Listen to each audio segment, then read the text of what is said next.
Important, समझ रहे हैं, बहुत इंपॉर्टेंट है बेटा, वो आपको आनी चाहिए, उसका हर एक क्वेश्चन आना चाहिए। कुछ एक दो क्वेश्चन अलग भी हैं, वो भी अपन देखेंगे, बाकी सारे क्वेश्चन अधिकतर अपने करवा रखे। तो सबसे पहला question, draw the pattern of electric field lines, और सबके सब क्या करेंगे मैं आपको बता रहा हूं ना, जैसे अपने पास शीट है ना, आपने शीट चिपका ली कॉपी में, अगर अभी तक प्रिंट नहीं निकाली तो कोई बात नहीं, जगह छोड़ दो स्टेपल करने का, और यहाँ पर लिख दो सॉल्यूशन ऑफ शीट, है ना, ऐसे शीट 1 शीट 2, ठीक है बेटा, और यहां पर से क्वेश्चन नंबर 1 और आंसर बिल्कुल सिस्टमेटिक करना। क्वेश्चन नंबर 1 में लिख दो, सीबीएसई क्वेश्चन लिखने की जरूरत नहीं है, सीबीएसई में जिस ईयर में आया हुआ उसका, ठीक है बेटा, क्योंकि जब ये नोट्स आपको बाद में जब आप रिवाइज करोगे तब आपको इसकी इंपॉर्टेंस पता चलेगी, तब आपको पता चलेगा कि यार लास्ट में जब बच्चे बोर्ड के लास्ट ईयर की क्वेश्चन सॉल्व करते हैं, जैसे तुमने क्लास 10th में भी किए होंगे, भटकते हो तो फिर भटकने की जरूरत नहीं पड़ेगी, सब कुछ यही मिलता है, ठीक है। चलो, तो सबसे पहले draw a pattern of electric field lines when A point charge minus q is placed near A अनचार्ज conducting plate. अब ध्यान से देखना बेटा सारे बच्चे, ये एक अनचार्ज कंडक्टिंग प्लेट है, ठीक है, और यहां पर माइनस q चार्ज रखा है। तो मुझे एक बात बताओ कि कंडक्टिंग प्लेट के अंदर इलेक्ट्रिक फील्ड कितनी होती है? जीरो।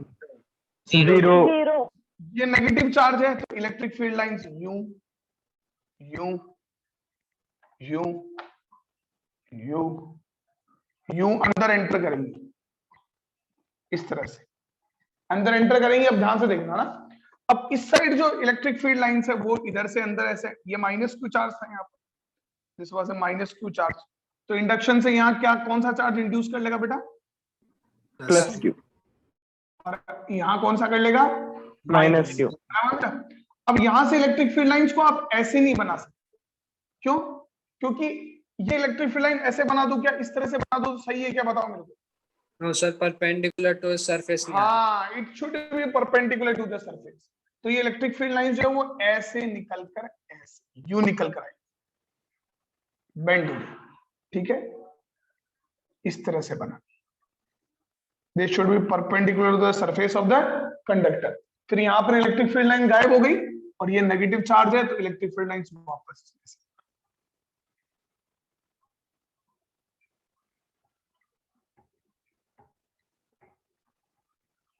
बोलो बेटा, समझ में आया कि नहीं आया सीबीएसई 2019 का क्वेश्चन? कोई डाउट किसी को? नोट कर लो फटाफट। हाँ बेटा, अब क्वेश्चन नंबर 2। सर आपकी है ना वॉइस सही से नहीं आ रही है, एक बार आप फिर से समझा दोगे? सर बीच में अटक रही है। अटक रही है वॉइस? एक मिनट रुको यार, एक मिनट रुको, मैं तो ब्लूटूथ भी कनेक्ट किया ये वास्ते कि वॉइस का प्रॉब्लम ना हो। चलो अभी दोबारा देखते हैं। हेलो हेलो हेलो 1 2 3 4 5 6, कहीं तो नहीं अटका? में आ रही है आवाज? सही है, सही है, सही आ रही होगी ना? देखो, ये माइनस क्यू चार्ज है, तो माइनस क्यू चार्ज के और यहाँ की कंडक्टिंग प्लेट रखी हुई मेटल है, तो मेटल के अंदर इलेक्ट्रिक फील्ड जीरो। ये माइनस क्यू चार्ज यहाँ पे प्लस चार्ज इंड्यूस कर लेगा और इस साइड माइनस चार्ज इंड्यूस कर लेगा, ये पता ही है, ठीक है। अब माइनस क्यू चार्ज के अंदर इलेक्ट्रिक फील्ड लाइंस आएंगी इस तरह से, इस तरह से, इस तरह से अंदर की तरफ आएंगी, they will be just inside, sorry inside आएंगी, ठीक है। अब इधर से भी अंदर की तरफ आएंगी, लेकिन क्योंकि ये कंडक्टर है तो ऐसे टेढ़ी नहीं बना सकता, perpendicular electric field lines conductor से निकलेंगी और फिर इसके अंदर एंटर करेंगी रेडियल। फिर यहाँ नेगेटिव था तो यहाँ पर इलेक्ट्रिक फील्ड लाइंस आ रही है और यहाँ बीच में कंडक्टर में क्या होगा? जीरो। बात समझ में आई कि नहीं आई?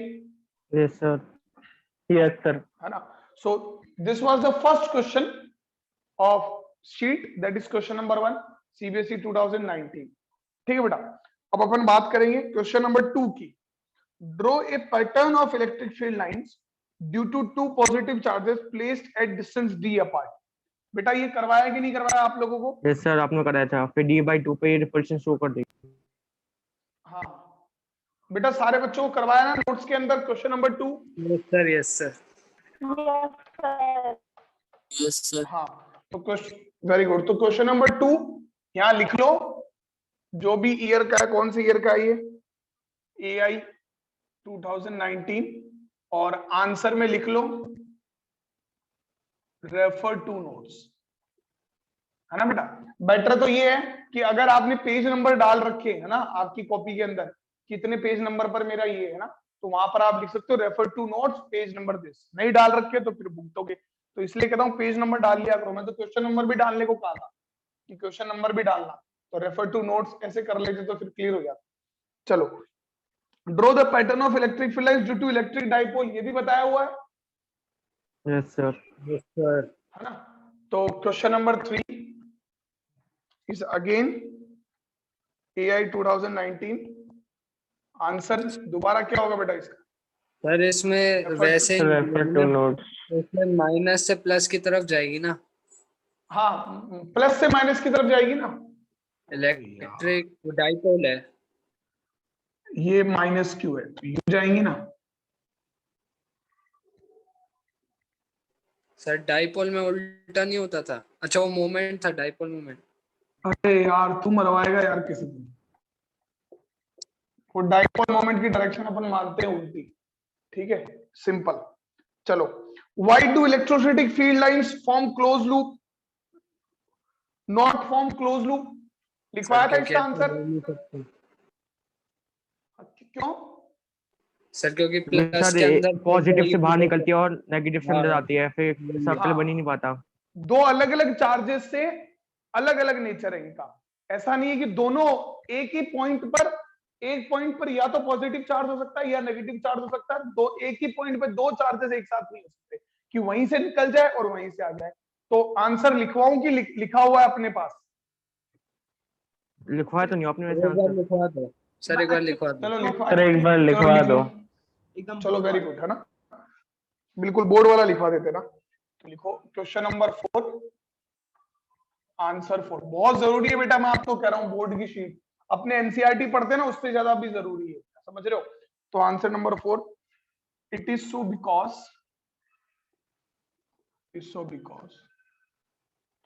Electric field lines come out of positive charge. Sir एक बार फिर से बोलना। बेटा लिख रहा हूं ना, देखो ध्यान से। It is so because electric field lines come out of positive charge and enter into, जिन बच्चों को आंसर सारे बच्चे लिख लो, बहुत काम आएंगे बेटा बाद में आपको, एंटर इनटू नेगेटिव चार्ज, है ना। It is so because electric field lines come out of positive charge and enter into negative charge and at a single point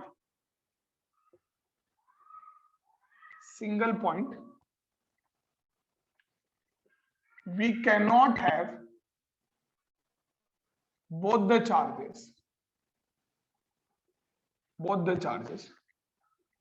to form what? Closed loop, ताकि वहां पर क्या बन जाए बेटा? Close loop बन जाए, close loop of electric field lines. Magnetic field बनाती है क्योंकि मैग्नेटिक फील्ड में दोनों पोल्स एक साथ एग्जिस्ट करते हैं। वहां नॉर्थ से बाहर जाती है, साउथ के अंदर आती है ना, और वो दोनों एक साथ एग्जिस्ट करते हैं। अच्छा, इसका आंसर एक और हो सकता है, और एक लाइन में लिखना चाहो तो ये हो सकता है ना, ये भी सही माना जाएगा। बताओ क्या? Because it is so because, chapter 2 में क्लियर होगा ये कॉन्सेप्ट, है ना। It is so because electrostatic force is a conservative force. कौन सा फोर्स है बेटा इलेक्ट्रोस्टैटिक फोर्स? कंजर्वेटिव। कंजर्वेटिव। हाँ, कंजर्वेटिव फोर्स है। एक लाइन में ये आंसर लिख दोगे तो भी सही है, तो सर इससे है क्लियर ना। क्या हो और रहा है? जोर से बोलना बेटा। तो सर इससे क्लियर क्या हो रहा है अगर हम बोर्ड में से एक इससे लाइन लिख के आते हैं? ये भी लिख सकते हो, ये भी लिख सकते हो। ये तो अभी चैप्टर 1 के अकॉर्डिंग है और ये चैप्टर 2 के अकॉर्डिंग है। कंजर्वेटिव फोर्स जो होता है ना, उसके लिए work done for close loop क्या होता है? जीरो होता है। Zero, zero. है ना। वो अभी आपको आगे और पता चलेगा चैप्टर 2 में। तो ये क्लोज लूप नहीं बनाती है इलेक्ट्रिक फील्ड लाइन। जो भी कंजर्वेटिव फोर्स होती है वो क्लोज लूप नहीं बनाती उनकी फील्ड लाइन। चैप्टर 2 में और क्लियर होगा ये।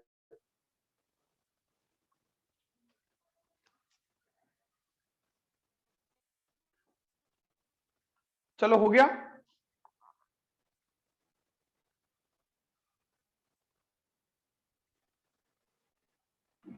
Yes, sir. चलो क्वेश्चन Yes, नंबर sir. 5 मैं करवा चुका हूं कॉपी के अंदर कि two equal balls having equal positive charge are suspended by two insulating strings of equal length. What would be the effect on the force when a plastic sheet is introduced between the two? Repulsion हो जाएगा. Force will decrease. Very good. तो question number 5 लिख लो, refer to notes.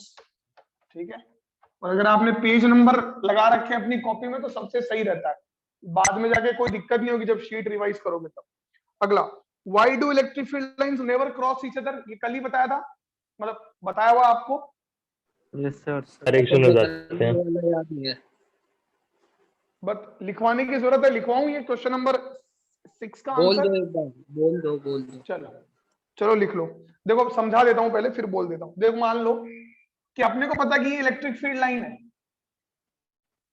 तो electric field की direction किसी भी point पे along the tangent होती है. समझ रहे हो?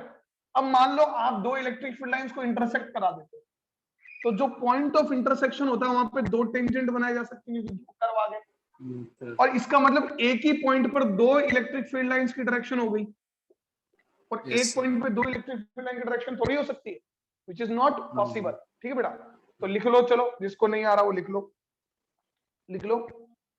Because it is so because at the point of intersection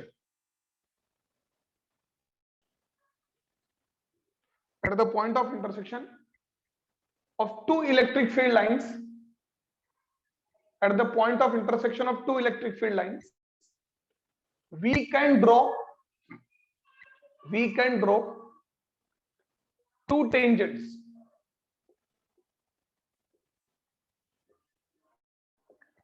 which means we can draw two tangents,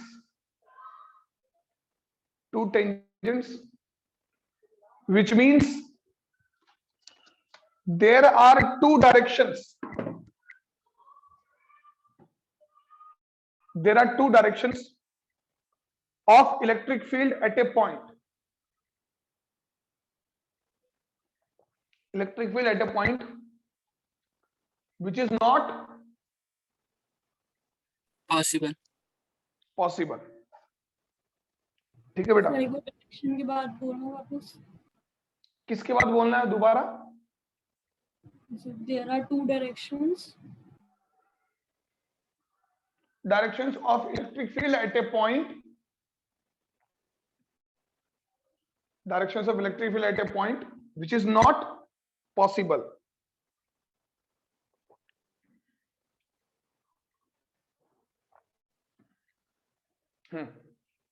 ये डायग्राम चाहो तो बना सकते हो और क्रॉस लगा दो, नॉट पॉसिबल है दिखा सकते हो.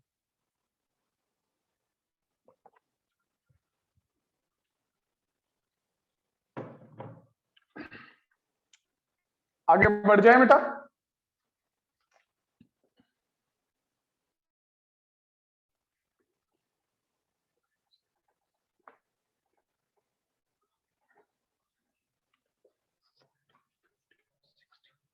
फर्स्ट हो गया, second, third, fourth, fifth, sixth. हाँ, जो मैं तरीका बता रहा हूं उसी तरह से लिखना है ना, मैं बार बार नहीं लिखूंगा, मैं तो डिस्कशन करूंगा सीधा. Question number 7, why must electrostatic field at the surface of a charged conductor be perpendicular on every point? बताया था कि नहीं बताया था मैंने? आपने बस लिखवाया नहीं था, समझा तो दिया था. मैं घुसंड मार दूंगा, मैंने लिखवाया समझा तो दिया था, समझा दिया था पर लिखवाया नहीं था. इसका आंसर रीजन नहीं लिखवाया था. लिखवाया था कि नहीं लिखवाया था? समझाया था डायग्रामेटिकली. तो वो हाँ, sin बस थीटा समझाया था cos आपने. बन जाता है उसमें तो. अच्छा ठीक है, लिखवाया नहीं क्या तुमको? आपने नहीं, बोलता सर. खुद लिख लेना. हाँ खुद लिख लेना, लेकिन तुम्हारी इतनी हिम्मत थोड़ी है, तुम खुद लिख लो. चलो देखो इधर लिखवा देता हूँ. 7 देखो, ये कंडक्टर है और ये आपका चार्ज है, तो इलेक्ट्रिक फील्ड लाइंस ये आपकी वाई एक्सिस, एक्स एक्सिस है मान लो, और ये आपकी वाई एक्सिस. अब इलेक्ट्रिक फील्ड लाइन जो मैंने यूं समझाया था कि देखो इलेक्ट्रिक फील्ड लाइंस अगर परपेंडिकुलर होती हैं, मान लो इलेक्ट्रिक फील्ड लाइन को अपन ऐसे बनाते हैं, तो इसका जो इधर कंपोनेंट आएगा ना इधर, वो आएगा e cos 90। तो e cos 90 कितना होता है? 0 0 जीरो। समझ रहा? 0 तो इसका मतलब इसका इधर कोई भी कंपोनेंट नहीं आएगा, कोई भी कंपोनेंट नहीं आएगा। तो ये चार्ज जो यहाँ पर रखे हुए ना सरफेस पर, इन चार्ज पे कोई टेंजेंशियल फोर्स नहीं लगेगा, मतलब charge at rest will be at rest. ठीक है, तो बात सही है, charge at rest must be at rest, है ना? अभी समझना। अब मान लो कि electric field is at any angle, किसी एंगल के साथ है, तो ये तो आपका ये कंपोनेंट आ जाएगा e cos थीटा, और ये कैसे आएगा बेटा? e sin theta. e sin theta. इसका मतलब इसकी तरफ ये जो चार्ज पार्टिकल है, इस पर एक फोर्स लगेगा इधर की तरफ, q e sin थीटा। मतलब हर एक चार्ज पार्टिकल क्या करने लग जाएगा? मूव करने लग जाएगा अपने आप, which is not possible, possible है ना? पॉसिबल। तो मैं इसका प्रॉपर आंसर लिखाता हूं, देखो समझना क्या लिखते हैं कि law of conservation of charge, law of conservation energy states that a charge at rest will be at rest, है ना? And if it is only possible when electric field is perpendicular to conductor. बात समझ में आया? अरे बोलो, समझ में आ रही है ना बात? लैंग्वेज समझ में आ रही है? तभी पॉसिबल है। अगर इलेक्ट्रिक फील्ड किसी एंगल पे होती है तो देयर इज, अगर आप इलेक्ट्रिक फील्ड ड्रॉ करना तो आपके हाथ में है ना, आप ड्रॉ करते हो, इमेजिनरी कर्व्स आपने बनाए। अगर इलेक्ट्रिक फील्ड में किसी एंगल पे बनाता हूं तो एक इलेक्ट्रिक फील्ड का कंपोनेंट आ जाता है अलोंग टेंजेंशियल, उसके कारण वो चार्ज पार्टिकल किस में आ सकता है? मोशन में। तो अपन थोड़ी ऐसे बता सकते हैं कि मोशन, फिर वो करंट प्रोड्यूस कर लेगा और ऐसे पॉसिबल नहीं होता। हाँ ऐसे पॉसिबल नहीं होता, यही तो कहना चाहता हूं मैं।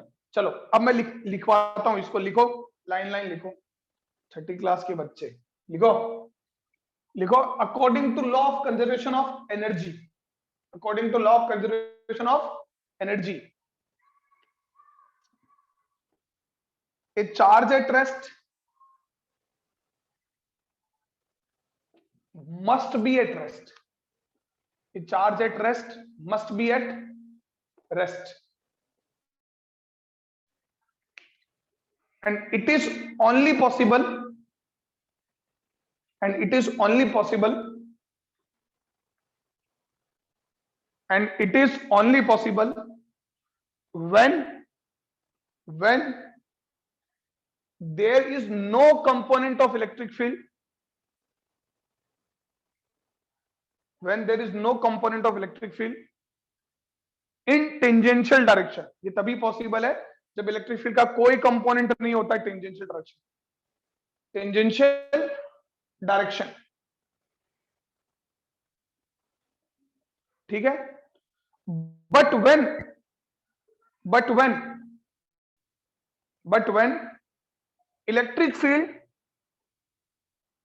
is not perpendicular to, but when electric field is not perpendicular to surface of conductor, but when electric field is not perpendicular to surface of conductor, we will have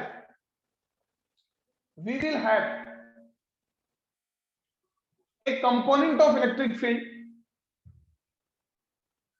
but when electric field Sir, is not not perpendicular to surface of conductor, थोड़ा जल्दी लिखा करो बेटा ना, surface of conductor, we will have a component of electric field, a component of electric field in tangential direction,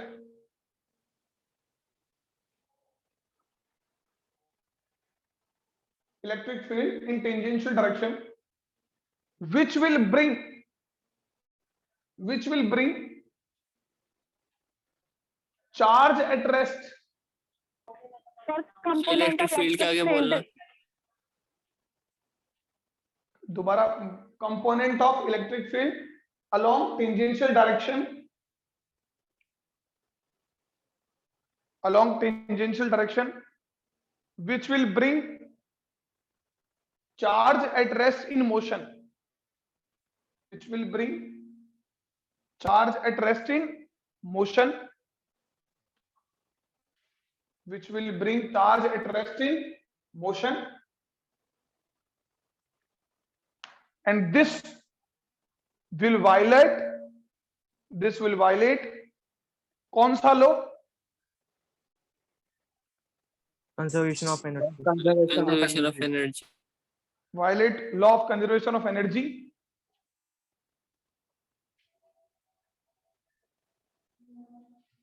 So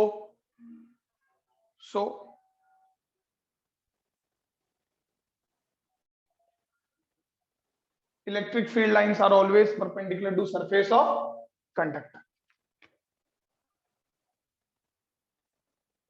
Surface of conductor. ठीक है बेटा, अब ये डायग्राम भी बना लो नीचे। ये डायग्राम बना दोगे ना, एग्जामिनर बढ़िया एकदम चौक पड़ जाएगा उस पर।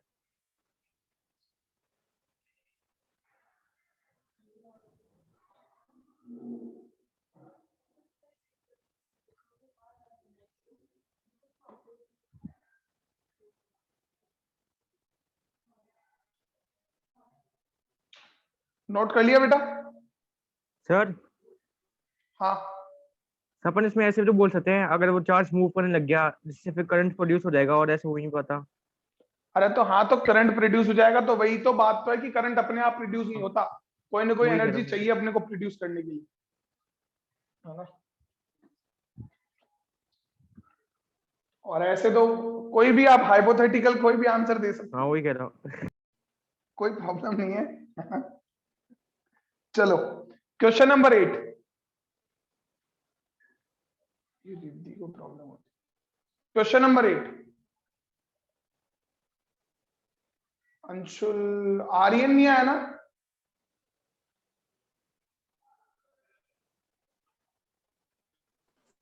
सो गया होगा सर। नहीं आ रहा। सोया रहता वो।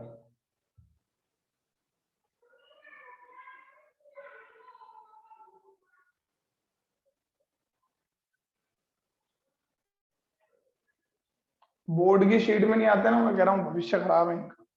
आज बैकअप क्लास है शाम को 7 बजे, ध्यान रखना। तब क्या चल रहा है बैकअप क्लास में अभी तक, मतलब कौन से टॉपिक है? कंडक्शन पढ़ाऊंगा आज। ओके सर आप सर। बैकअप क्लास में जब है ना गॉस लॉ में ये सर्फ वो वाला पढ़ा स्फेयर वाला, तब बता देना सर, एक बार वो पढ़ना था मेरे को। वो बता देंगे, मतलब चलो देखो, अब question number 8, 2 point charges Q1 Q2 are placed at distance d apart as shown in figure। Q1 और Q2 को यहां रखा हुआ है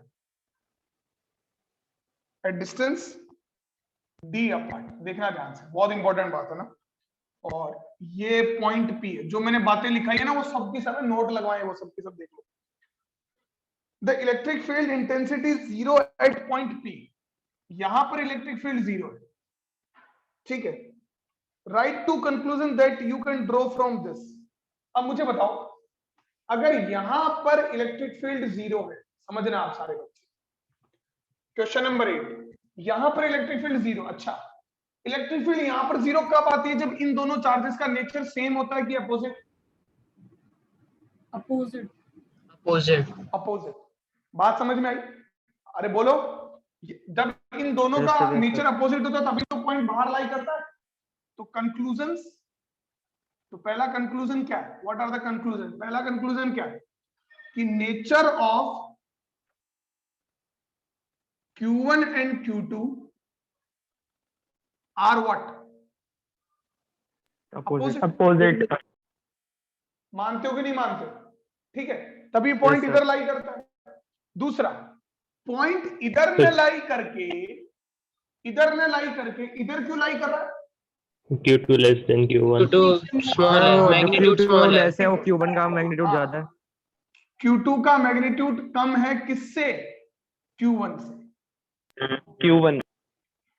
याद आया कि पॉइंट उसके पास लाई करता है जिसका मैग्नीट्यूड क्या होता है बेटा? स्मॉल। क्लियर हो गया? Yes sir.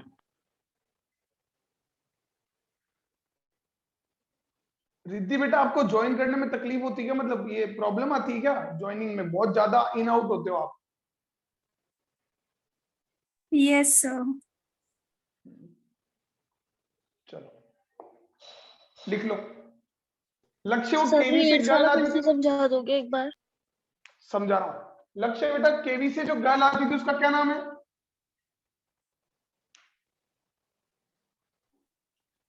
सर एक बार रिपीट करना। वो केवी से जो गर्ल आती थी ना तेरे साथ, यस सर। सर क्या नाम था भूमिका है उसका? उसका नाम। हाँ उनमें आधी बार भूमिका। आती ही नहीं है। चलो ठीक है, अब मैं बता रहा हूँ समझो। बेटा वो बोल रहा है कि Q1 Q2 को यहाँ रखा हुआ है, यहाँ P पॉइंट पे इलेक्ट्रिक फील्ड 0 है, तो आप क्या कंक्लूड कर सकते हो? मैंने बताया था कि आउटसाइड इलेक्ट्रिक फील्ड 0 तब होती है जब इन दोनों चार्जेस का नेचर कैसा होता है? अपोजिट।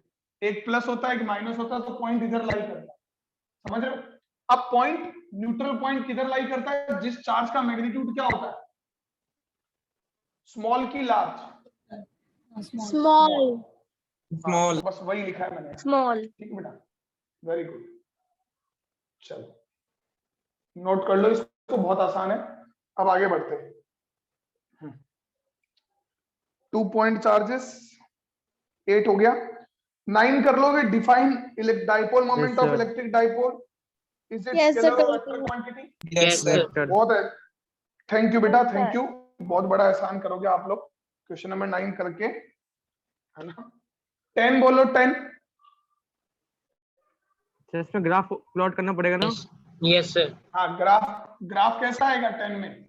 इसमें हाइपरबोला आएगा। Hmm. भाई पॉइंट चार्ज के कारण इलेक्ट्रिक फील्ड का फॉर्मूला होता है KQ अपॉन R, तो E is inverse proportional to R। तो इलेक्ट्रिक फील्ड और R में ग्राफ कैसा आएगा? Hyperbolic graph. ठीक है, बताइए, आपको कोई प्रॉब्लम वाली बात नहीं। अच्छा 11, a proton is placed in uniform electric field directed along positive x axis. तो के क्यू इलेक्ट्रिक अपन फील्ड आर ऐसे, ना? हाँ R square, sorry, positive x axis है। ठीक है ना? अब मुझे बताओ, यहाँ पर प्रोटॉन रखा हुआ है, तो प्रोटॉन पे फोर्स, पॉजिटिव चार्ज पे force along the electric field लगता है कि along the electric field. Along the electric field. Along the electric field. Very very good. तो इन विच Towards- डायरेक्शन? पॉजिटिव एक्स हाँ, डायरेक्शन force- आएगा। Positive X. Positive I x. can. क्या हुआ बेटा? Sir ठीक है सर, हाँ। आ रही तो सर हाँ सर मेरा भी है ना, नेट चला गया था, अभी नेटवर्क चेंज किया है। वो आपने 2 कंक्लूजन लिखवाए थे ना, उसमें एक तो लिख लिया था, दूसरा क्या लिखवाया था? दूसरा वो Q1 स्मॉल देन Q2, जिस चार्ज के पास लाई कर रहा है ना वो स्मॉल है।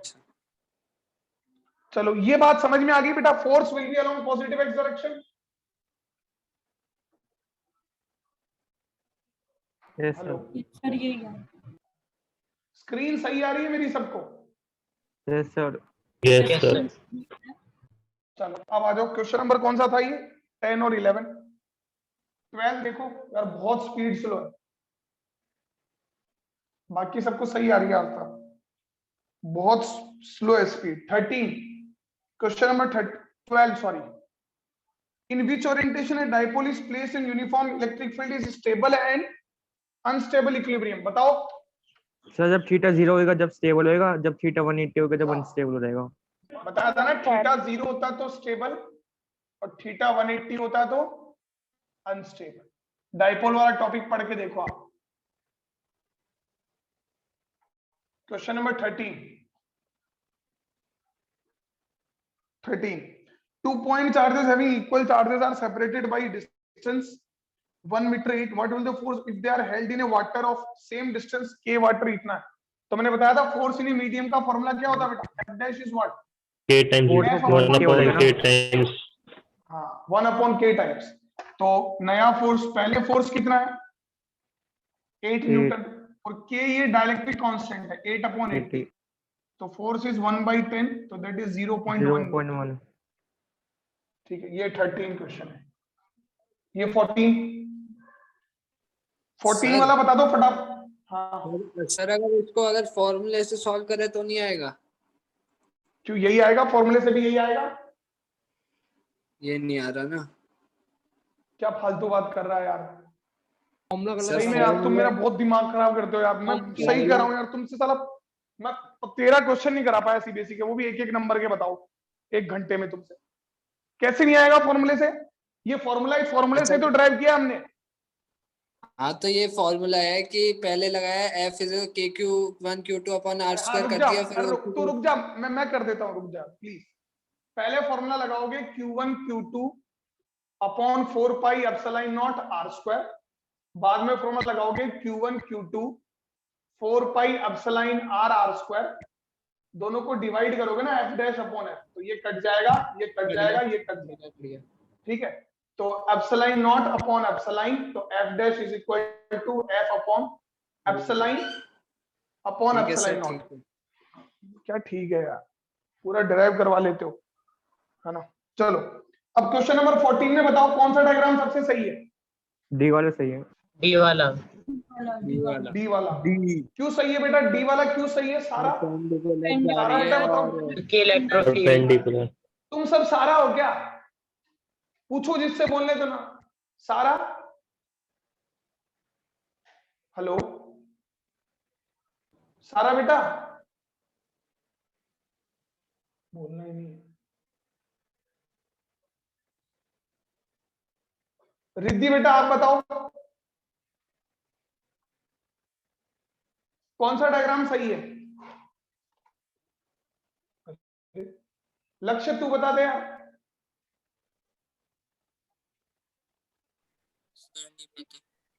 डी वाला। हाँ वेरी गुड, डी वाला, वेरी गुड सारा, वेरी गुड, मैसेज आ गया, क्योंकि वो परपेंडिकुलर होना चाहिए। बताया था कि नहीं बताया था मैंने आपको? हाँ very good Riddhi, yes D वाला। क्वेश्चन नंबर 14 हो गया। अब 15, point out whether the following statement is right और wrong. The mutual force between two charges do not get affected by the presence of other charge. Right है sir, right है। Right, true, sir. हाँ, superposition कौन ये से कहता लोग, है, प्रिंसिपल ऑफ कौन से लोग के सुपरपोजिशन। अकॉर्डिंग है? Principle Principle of of superposition. Superposition. सबको समझ में आ गया बेटा? ये लिखा हुआ है नोट्स के अंदर, है ना। प्रिंसिपल ऑफ सुपरपोजिशन में लिखा हुआ है कि जैसे ये दो चार्जेस हैं Q1 और Q2, इनके बीच में जो फोर्स है वो तो KQ1 Q2 upon R square ही रहेगा। अब चाहे आप कितने भी चार्ज ले आओ इसके करीब, हाँ इस पर नेट फोर्स, एक चार्ज पर नेट फोर्स है वो बदलता है, बट दोनों के दरमियान जो फोर्स है उस पर कोई फर्क नहीं पड़ता, ये मैंने बताया हुआ है। तो चलो 1 मार्क का तो हो गया सबको, है ना। 1 मार्क में ही बच्चों को ज्यादा प्रॉब्लम आती है, मुझे ऐसा लगता है ना, क्योंकि थोड़े कॉन्सेप्चुअल सवाल होते हैं। तो now we will do 2 mark. 2 mark में देख लो आप, लैंग्वेज क्वेश्चन पढ़ो ताकि आपको ये आइडिया रहे कि किस तरह से डेरिवेशन पूछी जाती है, हाउ डेरिवेशन। इक्वेटोरियल से पूछिए। कर दो। हाँ बस नई मीटिंग कर रहा हूँ बेटा, टाइम होने दे, इसको खत्म कर देंगे। सबसे पहले first question 16, derive an expression for the electric field due to dipole of dipole moment P at a point on perpendicular bisector. Notes में लिखा है कि नहीं लिखा है? इक्वेटोरियल पे। Yes sir. Equatorial. इक्वेटोरियल। कर लोगे सब? Yes Yes, sir. Yes sir. चलो वेरी गुड। अब देखो तुमको थोड़ा जोश आएगा। सर ये अब तुम्हें इक्वेटोरियल derivation- एक्सिस वाला है ना? हाँ बिल्कुल इक्वेटोरियल एक्सिस वाला है, ठीक है। अब देखो क्वेश्चन नंबर 16 हो गया। 17 करोगे बेटा। 17 नहीं में हुआ। आप electric dipole of length this when placed in axis making an angle this experience torque this, calculate the potential energy. अब पोटेंशियल एनर्जी अभी आपको पढ़ाई नहीं है, पोटेंशियल एनर्जी चैप्टर 2 में आएगी, है ना। चैप्टर 2 में आएगी, तो इसको 17 को लिख